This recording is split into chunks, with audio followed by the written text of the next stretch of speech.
Hey everybody, I'm Robbie Kaplow, publisher of Synopsis, and good to see you all on this Thursday morning. Our next conversation is sponsored by Kochava, and it's a conversation with Jason Howell, VP of Sales, Media, and Entertainment at Kochava, and Tony Marlowe, CMO at LG Ad Solutions. And they're going to talk all about outcomes-based measurement. So take it away, Jason and Tony. Thank you. Morning, everyone. As Robbie said, I'm Jason Howell, VP of Sales, Media Entertainment at Kochava. Before we get started, I wanted to thank everyone for joining us here in these last couple of days. And let's give a big round of applause to the Synopsis team for being amazing hosts during these last couple of days.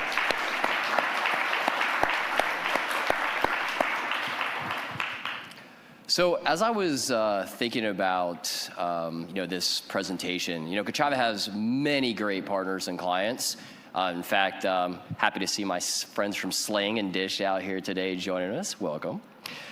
So I was thinking to myself, man, I really want to get a really great partner to come up here on stage and join us. And I'm thinking, who's the best? Who's the best Kochava partner that I could get to bring on stage? And then I was like, but how can I make sure the crowd's super engaged? So I was like, let's get an Australian up here, because everyone just pays attention to Australians. Welcome, Hello. Tony. Tony, introduce yourself. How can you beat that? Well, I will do my best to make sure you can understand the things I say. But for those of you who don't know me, Tony Marlowe, CMO at LG Ads. And if you're not familiar with our company, we're essentially the CTV advertising wing of LG Electronics. So think LG TVs, there's a lot of them out there. We help marketers get in front of people on those screens. It's amazing. So Tony, LG Ad Solutions, LG's been around for a long time, but LG Ad Solutions as a standalone entity is somewhat new. I think you're 3 years, give or take, now? That's right. So when you guys, and quite frankly, being new, especially in this time of change, is a great place to be. How are you guys thinking about differentiation and approaching the market differently as you've been scaling up over the last 3 years? Yeah, the interesting thing about that, so actually just last week, we had a refresh of our data. We constantly try to understand how many of these screens are out there. And the latest stat is there are 200 million of these ACR-activated LG TVs globally, and there's north of 35 million in the US.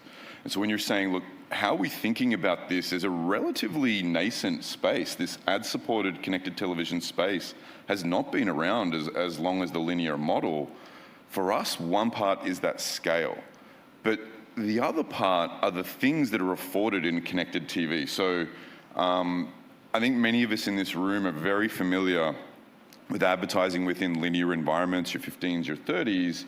CTV is a space that's different. And in fact, as a company, LG is really trying to shift from being a hardware company, making TVs, making fridges, washing machines, into a platform business. And along with that comes a vision to literally transform that television experience for hundreds of millions of people worldwide, transforming it from a passive medium where it sort of just happens to you, to an interactive medium where there's on-demand content, shoppable experiences, downloadable experiences, other outcomes that can occur that enhance not just the content, but also the advertising. That's awesome. So when we were doing our prep, and actually in conversations you and I have had over the last year outside of prep, there was a term that you mentioned to me that I just love: performance storytelling. Yeah. Tell me what that means. What's that mean to you? Should that mean to the audience? It's funny. I think one of the last times I used that term, I was literally on this stage in this room. But one of the things that I love about connected TV and streaming advertising is that you don't have to choose a lane as a marketer in the way you used to. So by that I mean, it used to be you were either a brand marketer and you're looking to have some sort of awareness or loyalty impact, or you're a performance marketer. And acknowledged it's largely driven by your category, your specific company, and what your focus is can shift. But what I love about connected TV is you can be a performance storyteller. You can use the sight, sound, motion of the largest screen in the home to make that emotional connection with someone, and you can measure, did it work? And I think that's a relatively new phenomenon because of the salience and that emotional efficacy of that screen and that digital-like ability to measure. Those two things together are special, and that's what we mean by performance storytelling. That's great. So the title of this presentation is Demystifying the Myth. So what is the myth? And quite frankly, actually, not really a myth, but it's the perception. And so the perception is that premium video suppliers are disadvantaged when it comes to performance measurement. In fact, what I hear all the time is, oh, we're gonna lose credit to Google or Facebook or a last click digital display ad. I've talked to hundreds of media companies, and you'd think they'd want to lean in and show how performative their media can be on lower funnel, yet I see a lot of hesitancy and trepidation. Now, interesting enough, though, you guys took a different stance. In fact, I noticed at one point you even offered out guaranteed outcomes for certain types of clients. Mm-hmm. Tell me why you guys have leaned into that and how you're thinking about it differently. Yeah, well, firstly, Jason, I'll say that there's so much in there. I'm gonna try and sort of hit it one by one.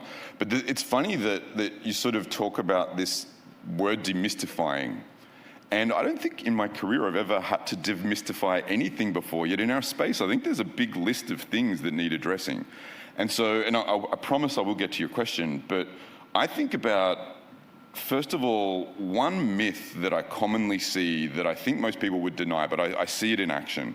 People view connected TV as the same thing as TV. And I think that is an absolute myth. I think TV is not your grandmother's TV. Connected TV, not only, sure, you've got 15s, you have 30s, you have this ability to connect with your audience. Yeah, that exists. But there are other opportunities. There's the native interface and we had a recent example, for example, the Barbie movie. Did a huge home screen roadblock, QR codes were involved, it was bringing multiple screens together. We know most people are on their mobile while they're watching TV. I can buy a ticket to this movie from my local cinema, seamless. And it offers these experiences in very addressable and targetable ways that just didn't exist with normal TV. And then I think that's the point that brings us to your question, is you start to ask yourself, well, did it work? I did this campaign, or we did all the effort to understand who's our target audience, what's the message we want to deliver to them, push it out there, but then you want to know, did this activity resonate? Do they remember? Did they take action? Did they drive an outcome? And I think that sort of goes to what you were saying up front. Things like this partnership between LG Ads and Kochava allow us to measure those outcomes for the marketers. And then, the other thing I would say that's kind of myth 1A, 1B, is that the viewing habits are stable. And this also is important for the outcome conversation. We've actually observed over the last 3.5 years, a dramatic shift in the way people consume content and watch television. And I know that most people in this room are aware, so I'll do the speed round, but think back to the pandemic, the onset of the pandemic, early 2020. At that moment, most people were following stay-at-home guidance. They were staying at home, they were watching more television, they started watching more streaming television, and it was a hockey stick. That was like 3 months where you saw many years of change in terms of how people consumed it. And back then, it was all largely subscription model. Fast forward to now, and the reason why marketers care and the reason why we care about outcomes is what's happening right now is a drifting away from these subscription models and towards free versions of ad-supported streaming television. When the ads are there, the marketers start to care about making the connection, and they start to care about measuring whether or not what they were trying to do works. And so when you say, hey, guaranteed outcomes, for us, when we offered the market the ability to buy on guaranteed outcomes, it was to say, this is a medium that's going to work for you, and we'll put some wood behind the arrow on that, and the proof is in the pudding. You will pay for that, whether it's an app download, foot traffic, whatever your KPI is, we can put a measure against it and guarantee the outcome. That's awesome. So you mentioned the Kochava partnership. Thank you. Let's talk about that partnership. During Cannes earlier this year, we put out a press release that mentioned the exponential growth of Kochava's real-time outcome-based measurement tech that's being used by a number of partners. It mentioned Roku and Vizio, Samsung Ads, NBC Universal and Peacock, and of course, our friends here at LG Ad Solutions, in addition to others. So Kochava has been working with growth marketers for over 10 plus years. We have tons of amazing general market clients, but we've really put our arms around the streaming brands to the point of, we now work, I think 30 of the top 33 streamers use Kochava as their omni-channel measurement source of truth, which is fantastic. And so over the years in having conversations and working directly with those streamers, it's became very apparent to Kochava that premium video, especially CTV, was super performative.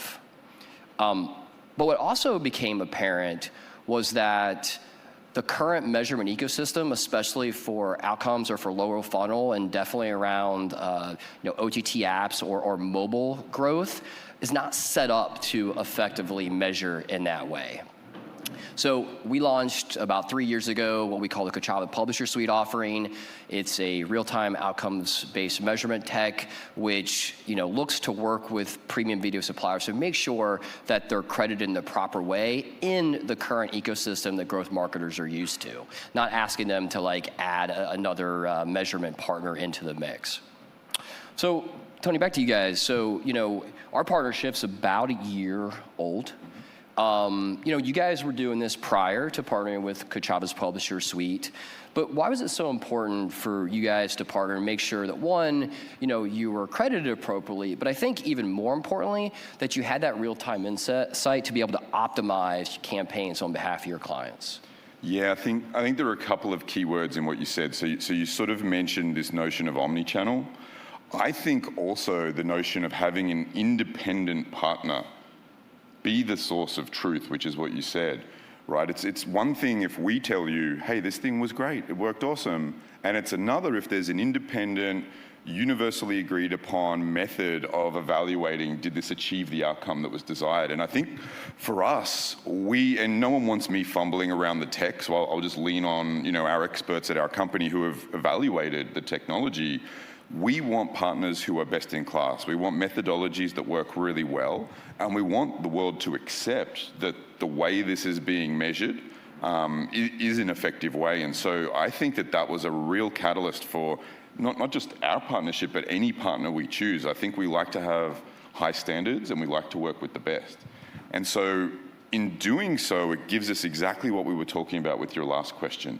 It gives these marketers an ability to know they're moving the needle on what they were trying to do.